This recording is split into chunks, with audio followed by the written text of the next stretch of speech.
Baik, seterusnya ini adalah alat Dix filter ya.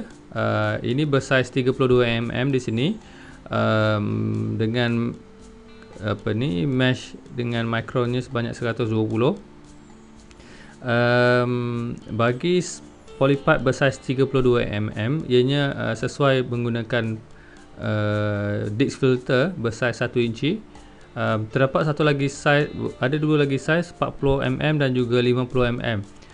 Harga Dix filter ni adalah anggaran antara 35 ke 40 ringgit, tetapi bagi Dix filter bersaiz 50 mm, ianya berharga lebih daripada kalau tak salah saya antara 150 hingga ke 300 ya, bergantung kepada kualiti dan jenama. Namun penggunaan penapis adalah sangat perlu, terutama bagi sistem vertigasi dan pengusanya menggunakan sumber-sumber air yang kurang bersih, seperti selain daripada sumber air pipe ya, kerana keladak-keladak daripada sungai ataupun perigi mungkin boleh menyebabkan microtubing ataupun dripper tuan-tuan dan puan-puan tersumbat. Baik, ini adalah contoh pump ya. Ini adalah pump berkapasiti setengah horsepower. Pump berjenis centrifugal yang akan disambungkan di bahagian sini adalah disambungkan kepada tangki, dan di bahagian atas yang mana apabila tangki mengeluarkan air, spinning disc ya, ataupun disc ini akan memusingkan air pergi ke bahagian atas ni, terus kepada bahagian filter dan terus ke pokok. Di pump ini adalah pump jenis manual yang mana ianya perlu disambung dengan elektrik dan perlu dikawal secara manual. Walaupun ianya pump manual, pengawalan adalah secara automatik yang dilakukan oleh timer yang akan mengawal waktu pump ini berfungsi dan waktu pump ini berhenti. Penggunaan satu-satu masa pump ini bergerak adalah antara 4 minit ke 8 minit, bergantung kepada kuantiti air yang hendak diberikan. Setting tuan-tuan dan puan-puan sendiri ya. Jadi pada dalam satu hari, sekiranya tuan-tuan menggunakan masa sebanyak 5 minit pada setiap kali drip, sekiranya dijalankan sebanyak 5 kali, ianya hanya menggunakan kuasa elektrik sebanyak 25 minit sahaja sehari. Jadi penggunaannya masih lagi dikategorikan sebagai jimat ya. Baik, ini adalah tangki nutrien, bahagian yang penting untuk tuan-tuan dan puan membancuh baja di dalam tangki ini. Kalau tuan-tuan dan puan lihat di sini ya, dua tangki ini disambungkan dengan ada valve di sini, valve ya. Yang mana sekiranya pump tangki ini perlu diselenggarakan, kita boleh tutup di sini. Begitu juga di sini, dan buatlah penyelenggaraan. Mungkin terdapat bocor hendak ditukar ya, kita boleh tutup di sini, dan air di sini di tangki sebelah tidak akan pergi ke sebelah. Begitu juga sekiranya terdapat kerosakan terhadap pump dan ia perlu diganti ataupun sebagainya diperbaiki, tuan-tuan dan puan boleh tutup air di dalam tangki ini. Ianya tidak membazir. Untuk mengelakkan pembaziran, tutup di sini, jadi akan menyekat air daripada keluar. Begitu juga di sini, menyekat ya. Jadi sekiranya pump beroperasi dengan baik, ianya perlu dibuka sepenuh-penuhnya.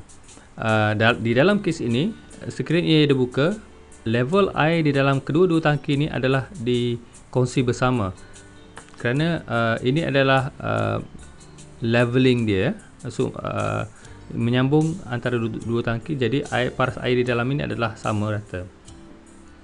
Dan kalau kita lihat di sini, seterusnya pump ini akan menolak air ke bahagian atas. Di sini kita lihat ada T di sini ya, penyambungan T, yang mana terdapat juga valve di sini untuk membuka dan menutup ya. Dan bahagian T ini akan terus sambung ke bahagian filter. Ini agak kalau masih perasan ya, ini adalah filter ya yang dipasang, dan seterusnya akan turun ke bahagian pokok ya. Sebahagiannya lagi akan membawa air tersebut terus masuk semula ke dalam tangki ya. Dia akan pusing semula sebahagian kecilnya ke dalam tangki. Baik, tahu tak tuan-tuan puan-puan, kenapa bahagian T ini berada di bahagian leher ataupun bahagian sama paras dengan penutup bahagian atas tangki air? Ini kerana ini adalah design untuk anti-siphon ataupun bagi mengelakkan air pipe ataupun air di dalam tangkit ini keluar disebabkan tekanan graviti di dalam pipe ini. Sebelum ini, apa yang berlaku, pengusaha yang menggunakan sebelum menggunakan sistem ataupun design anti-siphon ini, penyambungan adalah hanya daripada sambungan sini, daripada pump sini dibuat L terus kepada pokok. Ya, dan apa yang berlaku setelah pump berhenti, momentum yang telah diberikan di dalam air tersebut akan ditolak terus keluar secara berterusan selagi ada air di dalam tangki ini. Dan akhirnya ia akan kering walaupun baru sekali drip, dan di bahagian pokok pula akan banjir air berlimpahan dan akan mewujudkan pembaziran. Jadi untuk mengatasi masalah tersebut, sistem design anti-siphon ini telah disediakan ataupun telah diperkenalkan oleh pengusaha-pengusaha untuk mengelakkan air terus berterusan keluar ke pokok. Setelah apabila pump berjalan, air akan naik ke atas, sebahagian kecilnya akan dimasukkan semula ke dalam dan sebahagian besarnya akan pergi ke bahagian pokok. Dan apabila pump berhenti, air yang ada di dalam saluran ini akan ditarik, masih akan ditarik, tetapi ianya akan putus setakat bahagian T di sini kerana sebahagian lagi air telah diputuskan oleh udara yang berada di dalam pipe di bahagian atas ini. Jadi secara tak langsungnya ianya tidak menarik air yang berada di dalam tangki. Jadi air yang berada di dalam sini adalah sama paras dengan air yang berada di dalam tangki.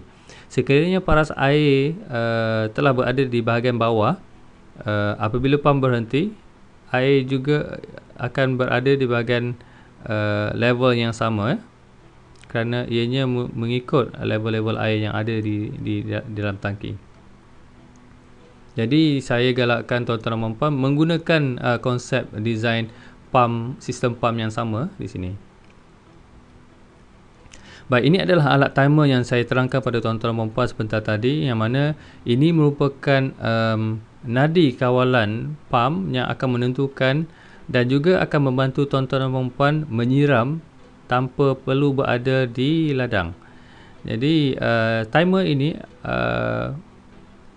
hendaklah tuan-tuan dan puan-puan dapatkan yang bentuk digital, bukan berbentuk manual yang mana ada putaran di sini dan ada macam jari-jari, kita boleh adjust di bahagian bawah, kerana itu adalah pump yang mempunyai selama 15 minit.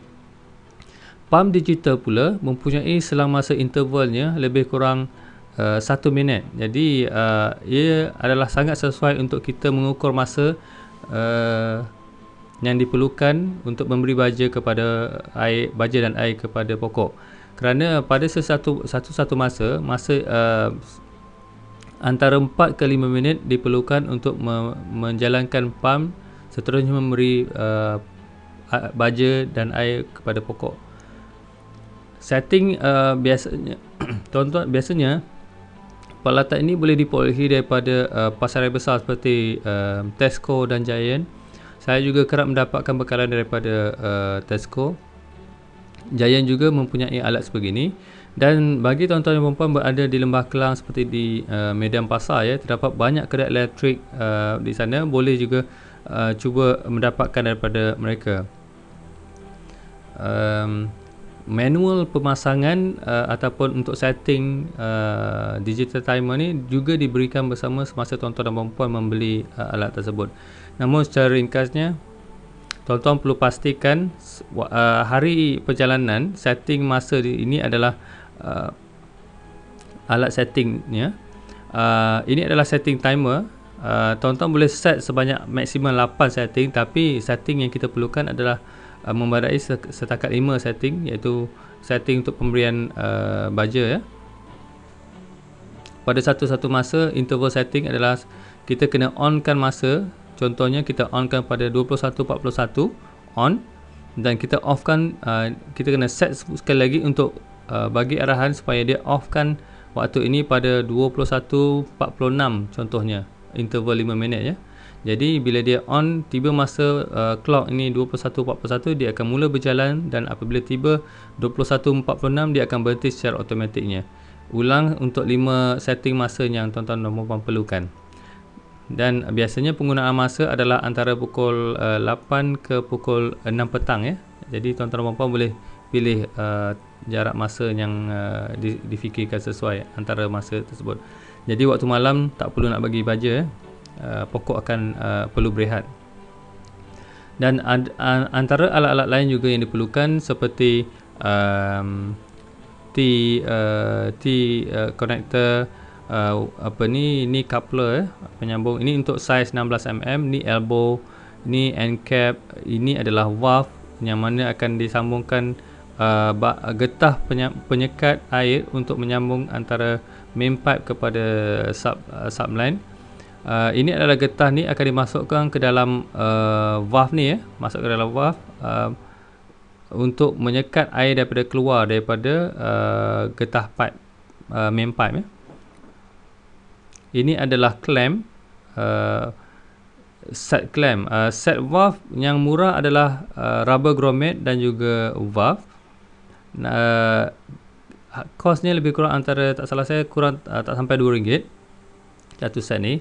Tetapi bagi set clamp dan juga valve ini, yang mempunyai clamp ni, dia perlu di screw, buat lubang yang sesuai di dalam pada main pipe, dan kita boleh ikatkan dia dengan skru di sini.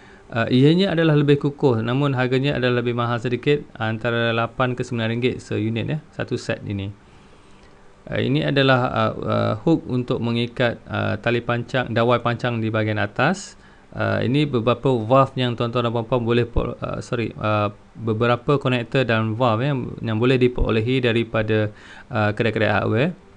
Ini adalah dawai besi yang di dawai pagar pun boleh juga digunakan, yang dibentuk U untuk menjadi kata apa, kita cucukkan sebagai untuk mengelakkan silver shine, plastik alas polybag nanti di bahagian bawahnya, mengelakkan ianya terbang, dan beberapa jenis bahan lain. Ini antara alatan asas vertigasi.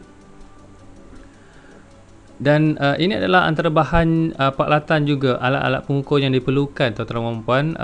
Ini adalah bentuk isi meter. Isi meter adalah untuk mengukur ke sukatan baja yang diperlukan. Dan satu lagi alat adalah pH meter, juga bentuk lebih kurang begini, namun ini adalah untuk tujuan pH, untuk mengukur kadar pH air yang sesuai. pH air adalah antara 5 ke 7 5 ke 7 adalah pH yang sesuai. Penggunaan isi meter adalah bergantung kepada umur pokok tersebut.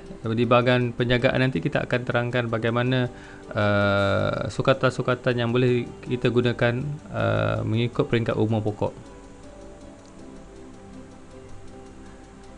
Baik, ini adalah lakaran sistem vertigasi secara keseluruhannya yang berbentuk ringkas. Kalau kita lihat di sini,